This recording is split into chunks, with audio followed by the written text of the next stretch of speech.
I've done things I regret. Now I do things I can be proud of. Hello, Rivals fans, and welcome back to the Rivals Report, the show that gets you up to speed on Rivals esports news in a nice, bite-sized package. My name is Diatonic, and this is the Rivals Report number 26 for the week of December 1st, 2025. On this week's report, we're tackling some of the troubling news regarding big orgs in the Americas region taking a step back from Rivals, with an exclusive interview from a top Ignite competitor. The Collegiate Rivals Series Fall playoffs are underway as of this past weekend, and we've got to look at who survived the first day and who's competing for the top spots this coming weekend. And we're taking a first look at an EMEA league that's been running over the past few weeks, one with plans to start scaling into the Americas region as well. On last week's Rivals Report, we got you up to speed on the latest player transfer news within the pro scene, and specifically talked about how Sentinels and 100 Thieves were pausing their Rivals operations and releasing their rosters. Unfortunately, another of the NA powerhouses has joined them, as Envy has also announced that they're going to be pausing on Rivals and turning all their players loose. What was once called the NA powerhouse trifecta is now gone. 3 of the best teams in the region are no more, leading to rampant speculation surrounding the game and the competitive scene, with fans taking to both X and Reddit to voice their concerns. Some fans are wary about the future of the game, and some feel that the game's pro scene is in serious trouble. But without a lot of information, fans are left to speculate about the future. We wanted to get a bit more inside info on the situation and see how some of the players and other orgs are feeling about the teams that are stepping back and about the game's competitive future as a whole. So to get a better idea of how some in the pro scene feel about all this, we sat down with FlyQuest Vanguard player Vess. Vess, along with some of his FlyQuest teammates, have been very vocal within the community about this issue and has been one of the voices helping to assuage some of the fans' concerns. And as Vess told me, it's not as shocking of a situation as you may think. That was like the most expected thing that I could have possibly seen coming. Like obviously when there haven't been any announcements for tournaments after this one big one,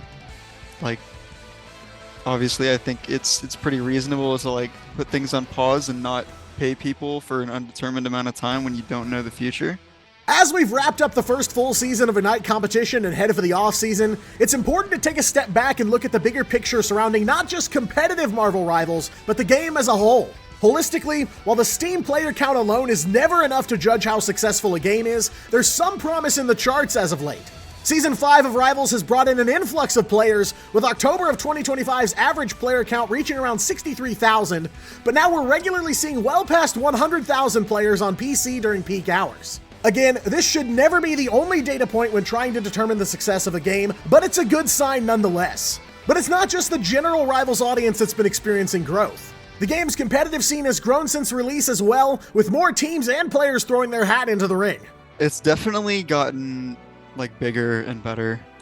At the start of the game, I wasn't playing in the big tournaments, but they had the the invitationals, the MRIs. With Ignite, it's a whole different thing. It's a big tournament, and there's a bunch of people that are able to enter. A bunch of people got in through the open qualifiers and stuff. Not every aspect of the game has grown, of course, and we're not likely to see the launch window's 300k concurrent players anytime soon, but all of this is just to say that the game is far from dead. But the big question is why?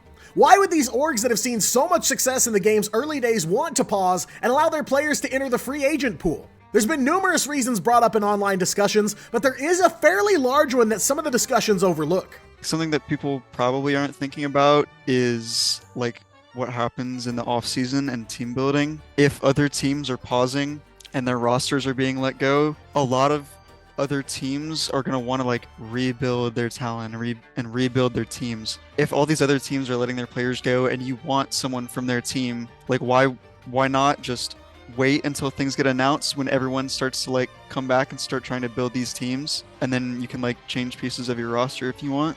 As cliche as it may sound, communication is key when it comes to trying to administer a large tournament like Ignite. But it can also be a challenge to try and make sure the right people have the right information at the right time. While it may not be crippling, there have been some communications breakdowns within the Rivals scene. Many have pointed out the need for announcements regarding tournament dates and info to come earlier, and some of that confusion, of course, extends onto the players themselves. One thing that they need to do better is more communication with the orgs. That's kind of been it hasn't been a huge problem, but it's been something that's come up multiple times where we just need better communication and faster communication. Even when the group stages of honestly both stage 1 and stage 2 of Ignite, when the group stages were starting, like they weren't even making tweets or anything saying like, oh yeah, Ignite is starting, like come watch. Like people didn't even know it was happening yet. But Rivals, of course, is an incredibly young esport. We've only just gotten the freshman year all wrapped up, but there have been and will still be growing pains going forward. But I'd argue that NetEase has led the charge on trying to quickly respond to feedback regarding ways to improve the Ignite experience, and while every grievance hasn't quite been addressed yet, they've shown signs of working towards improvement. If you've been watching since the very beginning of Ignite Stage 1, you'll recall that there wasn't even a tweet announcing that matches were underway. But we've come quite a long way since then, and regularly get clips, graphics, and teasers posted on the Rivals Esports X account. And that is what helps keep the future of the game looking bright. And for those fans out there that might be concerned the game or the competitive scene are in trouble, the game is doing fine. The game is getting better. It's getting in like a better spot. It's finding its own audience, and like the game is doing just fine. We are, of course, still awaiting the official announcement regarding the Ignite 2026 roadmap from NetEase, and we'll be bringing you that information once it's available. But for now, kick back, relax, enjoy some Rivals yourselves, and we'll be ready to ramp up for another Ignite season when the time is right. The show will go on. Well, after 8 weeks of intense Swiss competition, the top 16 teams in the Collegiate Rivals Series have officially moved on to the fall playoffs. This playoff bracket is home to some of the best university rivals teams from across North America, and they're all hungry to prove themselves and to climb the ladder towards better prizes and more championship points. The first weekend of playoffs is in the books, so let's take a peek at what went down and what you can expect for next weekend. The first broadcast match of the day was an absolute banger, with the CSUN Matadors Black taking on USC. This match truly gave us a taste of what we were in store for in the playoffs, as these two teams went the distance. This best of 5 started off on Hell's Heaven, and it'd be a tug of war for the very first point. But CSUN would get the playoffs ball rolling with a map 1 win in the end, and we'd head for Central Park next. USC swung back hard here, scoring a map clear and holding off the Matadors on the very first checkpoint. And USC would keep that momentum going on Spider Islands, as they'd yet again shut out CSUN and take a swift map win. Burnin' T'Challa was the potential match point for USC here, and at the start it was looking like that'd be the case. But the Matadors would claw their way back into contention, evening the score and taking us all the way to map 5. Hall of Djalia was set as the closer, and USC again opened strong with another map clear. CSUN fought tooth and nail, but couldn't find a way to scale the USC wall on defense, and it'd be USC taking the win. We stuck with USC as they headed into their next match, with the number 2 ranked Georgia Tech stepping up to the plate as their next opponents. This one kicked off on Burnin' T'Challa, with USC giving Georgia a run for their money. Point number 2 would lead to an absolutely insane overtime battle at the end, but USC would win both points of this first map. USC had been building momentum, but Georgia Tech would find the stop on Central Park, completely shutting out USC and evening the score. Yggdrasil Path was up next, and USC initially struggled to get things moving, but they'd keep clawing their way through and eventually cleared the map under overtime. But Georgia Tech continued building momentum here, plowing through the USC defense and returned fire with 2:10 on the clock. Georgia's defense would hold USC back in the extra rounds, and they'd lock in a map 3 win. Match point now for Georgia Tech as we head to Spider Islands once more, and that visceral Georgia offense was ready for more. They stopped USC just short of checkpoint 2 and would come back to win the map and the series in decisive fashion. The penultimate match of the day was between St. Clair and DuPage, with the series headed for Krakoa to start. DuPage looked to take this first map, winning the first point and making it to 99 on the second, but in the clutch, St. Clair clapped back. They took the second point, then went on to win the third to get the map 1 dub. We dropped onto the face of Clintar for Symbiotic Surface next, and DuPage's offense was on the move, clearing 2 checkpoints before switching sides. But St. Clair flipped the switch after halftime and blazed to the end of the map with 4 minutes on the clock. Staring down a potential sweep, DuPage would take the attack first on Midtown. Their offense struggled to get things going, and they were stopped short of checkpoint number 1.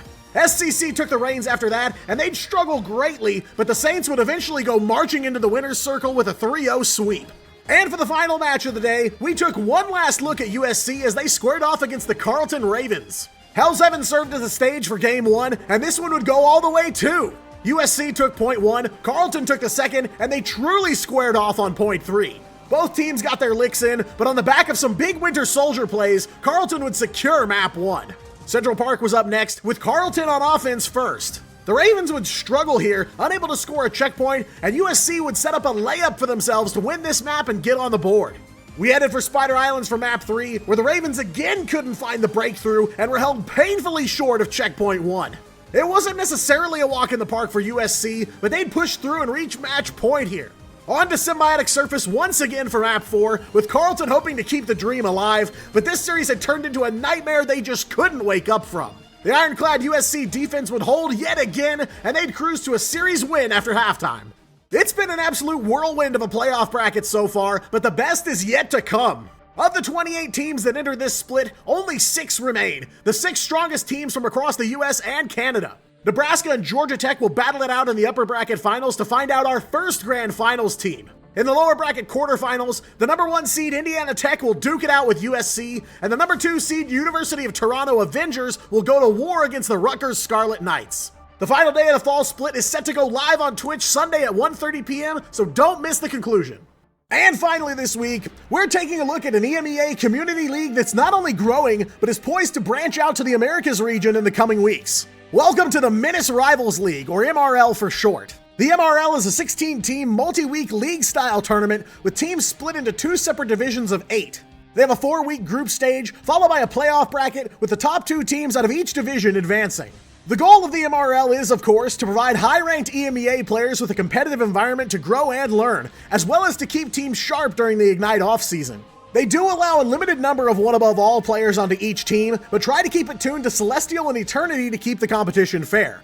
All maps are available for play, even the ones outside of the competitive map pool like Shin Shibuya and Royal Palace. And the league seems to be doing well, as they've also recently announced an upcoming expansion into the Americas region. They've just wrapped up their 3rd week of competition, and I took to the mic with Nightmare to call some of the action.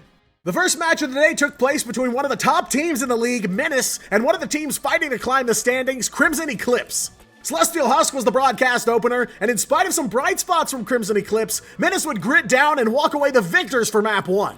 Menace kept things rolling on Yggdrasil Path as they managed to clear the map, but Crimson Eclipse would look to battle back big here. It seemed like they were seriously mounting a comeback, grabbing a swift checkpoint 1 and keeping the payload rolling against all odds. The 3rd and final checkpoint was their biggest hurdle, as it tends to be for offense. Menace were able to really dig in and grind the payload to an eventual halt, taking the map and series win, and further cementing their place near the top of the Division 1 standings. And that seeding gap continued into the second matchup of the day, as the undefeated Iros Iridium were set to take on the 1-4 Crystal Grove. That matchup began on Krakoa, with Crystal Grove hunting for an early aggressive portal, only to be rug pulled by arrows as they jumped through. Iros would follow through by taking point 1, but were caught by surprise by Crystal Grove on the second. They put up more of a fight, though Iros would go on to take the map. We were headed for Central Park next, and Iros would be challenged even more thoroughly here. Crystal Grove set out to unlock the payload pretty early on, and seemed almost unstoppable as they ran through the map.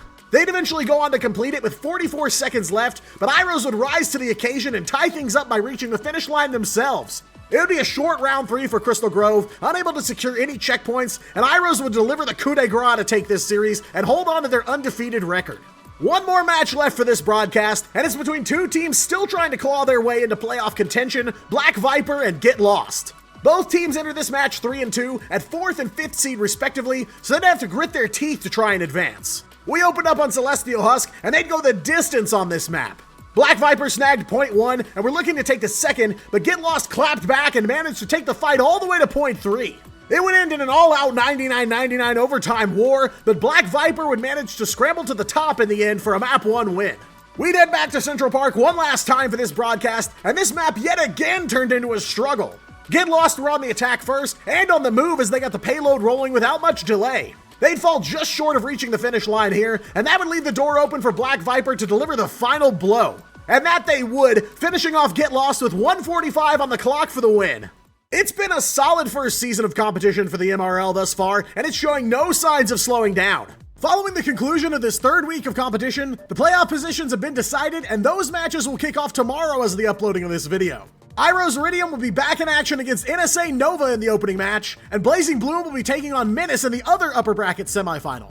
We'll also have a lower bracket semifinal between the losing teams of those 2 matches. As previously mentioned, the MRL is looking to expand their league into the Americas very soon. So if you're an NA team looking for more opportunities this offseason, look no further than the MRL. Links to the league's Discord and social media platforms are in the description. Well, that's all for this week's Rivals Report. Be sure to subscribe to stay up to date on the latest in Marble Rivals Esports. And be sure to follow me on other platforms including Twitch, X, and TikTok. And if you're looking to get your feet wet in some competitive Rivals action, I'll be hosting and casting the first ever High Tide Marble Rivals Cup alongside my friends at High Tide Gaming. It features a $100 prize pool and is open to players of all skill levels, so squad up and come get in on the action. I've been Diatonic, you've been amazing, and I'll see you in game.